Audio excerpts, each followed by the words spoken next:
बुजुर्ग बगदाद के एक पुराने शहर में, जहां गलियां तंग और गज़बों से भरी हुई थीं, एक छोटा सा बाजार था जो अपनी सुनहरी दुकानों और चमकते हुए खिलौनों के लिए मशहूर था। हर सुबह और शाम लोग शहर के कोने-कोने से इस बाजार में आते, ना सिर्फ चीजें खरीदने बल्कि कहानियां सुनने के लिए भी। एक दिन एक छोटा और चालाक चोर, जिसका नाम रफीक था, बाजार के रंगीन रास्तों में छुपते हुए दिखाई दिया। उसके चेहरे पर एक मुस्कान थी, लेकिन उसकी आंखों में शरारत और थोड़ी सी अक्लमंदी भी थी। रफीक को बाजार की चमकती हुई दुकानों से कुछ नया चुराना था, लेकिन जैसे ही उसने पहली दुकान की तरफ कदम बढ़ाया, बाजार के मालिक, एक बुजुर्ग और समझदार आदमी ने उसे देखा। मालिक ने रफीक की तरफ देखा और कहा, चोर होना कोई शान की बात नहीं बेटा। जो चीज तुम्हारा मेहनत से नहीं, वो कभी तुम्हारी असली खुशी नहीं दे सकती। ये बात रफीक के दिल पर गहरी चुभ गई और उसने सोचा कि शायद उसे बाजार से रंगीन साजिशों के पीछे कुछ सीखना चाहिए, सिर्फ चुराना नहीं। रफीक ने बाजार के मालिक की बात दिल से लगाई। अगले दिन सुबह के पहले सूरज के साथ वो फिर बाजार आया, लेकिन इस दफा सिर्फ चुराने के लिए नहीं। उसने देखा कि दुकानों के मालिक और कामगार अपनी मेहनत से चीजों को सजाते और बेचते हैं। रफीक ने सोचा, शायद मुझे भी यही सीखना चाहिए, ना कि सिर्फ छुपकर चीजें लेते रहना। उसने अपने छुपके की आदत को थोड़ा बदलकर एक छोटी दुकान में जाकर दुकानदार से पूछा, आप मुझे सिखाएंगे कि ये सुंदर चीजें कैसे बनाई जाती हैं? दुकानदार ने थोड़ी हैरानी के साथ फिर मुस्कुराते हुए कहा, बेटा, अगर दिल से सीखना चाहते हो तो मैं तुम्हें सिखाता हूँ। मेहनत और धैर्य से ही असली खुशी मिलती है। रफीक ने पहली दफा महसूस किया कि सीखना और काम करना कितना सुकून देता है। उसके दिल में एक नया जज्बा पैदा हुआ, चोरी छोड़ी और असली मेहनत की तरफ पहला कदम रखा। रफीक ने बाजार में अपनी नई मेहनत की शुरुआत की। दुकानदार ने उसे सिखाया कि कैसे सुंदर घड़ियां और जेवर बनाए जाते हैं, और रफीक ने पहली दफा अपनी मेहनत से कुछ बनाया। लेकिन हर नई शुरुआत की तरह इस सफर में भी चैलेंजेस थे। एक दिन बाजार में एक तेज और चालाक चोर ने रफीक के हाथ से एक नई घड़ी छीन ली। रफीक को गुस्सा आया, लेकिन उसने सोचा, अब मुझे वापस चुराना नहीं, बल्कि अपनी मेहनत से और बेहतर चीज बनानी होगी। उस रात रफीक ने बाजार के मालिक से बात की और कहा, मुझे समझ नहीं आ रहा कि मैं कैसे अपनी मेहनत और खुद की स्किल से सब कुछ हासिल कर सकता हूँ।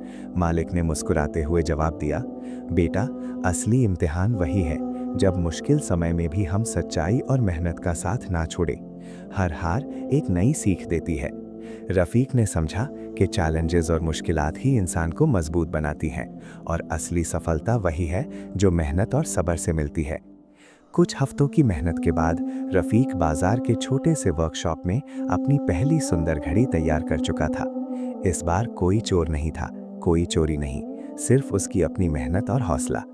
जब उसने घड़ी दुकान में रखी तो दुकानदार और बाजार के लोग हैरान और खुश हो गए।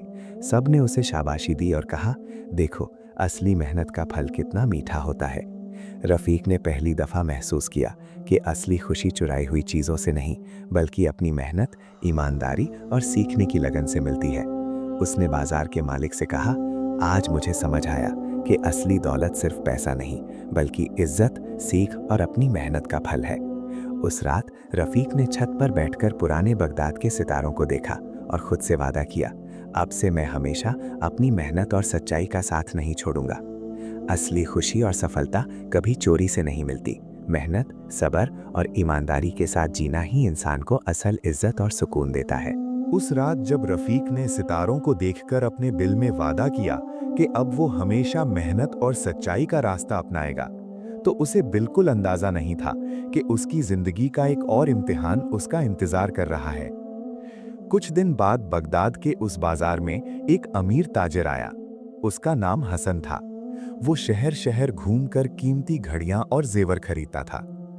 जब हसन की नजर रफीक की बनाई हुई घड़ी पर पड़ी तो वो हैरान रह गया। उसने घड़ी को हाथ में उठाया, ध्यान से देखा और कहा, ये घड़ी किसने बनाई है? दुकानदार ने मुस्कुराते हुए रफीक की तरफ इशारा किया, इस लड़के ने। हसन ने रफीक को गौर से देखा। उसकी आंखों में तजुर्बा था, जैसे वो इंसान को पहचान लेता हो। उसने कहा, अगर तुम ऐसी और घड़ियां बना सकते हो तो मैं इन्हें दूर दूर के शहरों में बेच सकता हूं। ये सुनकर रफीक के दिल में उम्मीद की एक नई रोशनी जगी। लेकिन बाजार के कुछ लोग खुश नहीं थे। उनमें से एक पुराना साजिश करने वाला आदमी था, करीम। करीम को रफीक की तरक्की बिल्कुल पसंद नहीं आई। उसने सोचा, कल तक ये छोटा चोर था और आज सब लोग इसकी तारीफ कर रहे हैं। करीम ने चुपके से एक चाल चलने का फैसला किया। उस रात जब बाजार बंद हुआ, करीम ने रफीक की वर्कशॉप में घुसकर कुछ औजार छुपा दिए ताकि सबको लगे कि रफीक ने चोरी की है। अगले दिन बाजार में हंगामा मच गया। एक दुकानदार चिल्लाया, मेरे औजार गायब हैं। तलाशी हुई और वो औजार रफीक की वर्कशॉप से मिल गए। सब लोग हैरान रह गए। कुछ लोग कहने लगे, लगता है रफीक की पुरानी आदत वापस आ गई है। रफीक का दिल टूट गया। उसने जोर से कहा, मैं कसम खाता हूं, मैंने चोरी नहीं की। मगर बाजार के लोग शक में थे। तभी बाजार का बुजुर्ग मालिक आगे बढ़ा। उसने सबको खामोश करते हुए कहा, सच को जल्दी या देर लेकिन सामने आना ही होता है। बाजार के मालिक ने फैसला किया कि सच का पता लगाया जाएगा। उसने कहा, हर दुकान और हर वर्कशॉप की तलाशी होगी। सब लोग राजी हो गए। तलाशी शुरू हुई। जब करीम की दुकान तक बात पहुंची तो एक अजीब चीज सामने आई। करीम के संदूक में वही कपड़ा मिला जिसमें औजार लपेट कर रखे गए थे। सब लोग समझ गए कि असल साजिश किसने की थी। करीम का चेहरा पीला पड़ गया। वो सर झुकाकर खामोश खड़ा था। बाजार के मालिक ने सख्ती से कहा, जो दूसरों को गिराने की कोशिश करता है वो खुद गिर जाता है। सब लोगों ने रफीक से माफी मांगी। दुकानदार ने उसके कंधे पर हाथ रखकर कहा, बेटा तुमने सब्र किया और सब्र का फल मिल गया। हसन ताजिर भी वहां खड़ा सब कुछ देख रहा था। वो मुस्कुराया और बोला, अब मुझे यकीन हो गया है कि तुम सिर्फ हुनरमंद नहीं बल्कि ईमानदार भी हो। उसने रफीक से कहा, मैं चाहता हूं तुम मेरे लिए घड़ियां बनाओ और मैं उन्हें बगदाद से बाहर भी बेचूं। रफीक की आंखों में खुशी के आंसू आ गए। कुछ साल बाद बगदाद का वही छोटा सा चोर अब एक मशहूर घड़ीसाज बन चुका था। उसकी बनाई हुई घड़ियां दूर दूर तक मशहूर हो गईं। मगर रफीक कभी अपनी पुरानी जिंदगी नहीं भूला। वो अक्सर बाजार के बच्चों को बुलाता और उन्हें एक बात जरूर कहता, इंसान की असली पहचान उसकी गलतियों से नहीं बल्कि उन्हें सुधारने की हिम्मत से होती है। और उस दिन से बगदाद के उस बाजार में एक कहानी मशहूर हो गई, एक चोर की कहानी जो मेहनत और सच्चाई की वजह से इज्जत और कामयाबी तक पहुंच गया। सबक, कभी भी अपनी पुरानी गलतियों को अपनी तकदीर मत बनाओ। अगर इंसान सच्चाई और मेहनत का रास्ता चुन ले तो अल्लाह उसके लिए कामयाबी के दरवाजे खोल देता है। दोस्तों, उम्मीद है आज का ये किस्सा आपको पसंद आया होगा और इससे कोई ना कोई सबक जरूर मिला होगा। अगर आपको ऐसी ही दिलचस्प और सबक आमोज कहानियां पसंद है तो किस्सा घराना को सब्सक्राइब करना मत भूलिए। वीडियो को लाइक करें, अपने दोस्तों के साथ शेयर करें और कमेंट में जरूर बताएं कि आप अगला किस्सा किस बारे में सुनना चाहते हैं। मिलते हैं जल्द ही एक नए किस्से और नए सबक के साथ। अल्लाह हाफिज।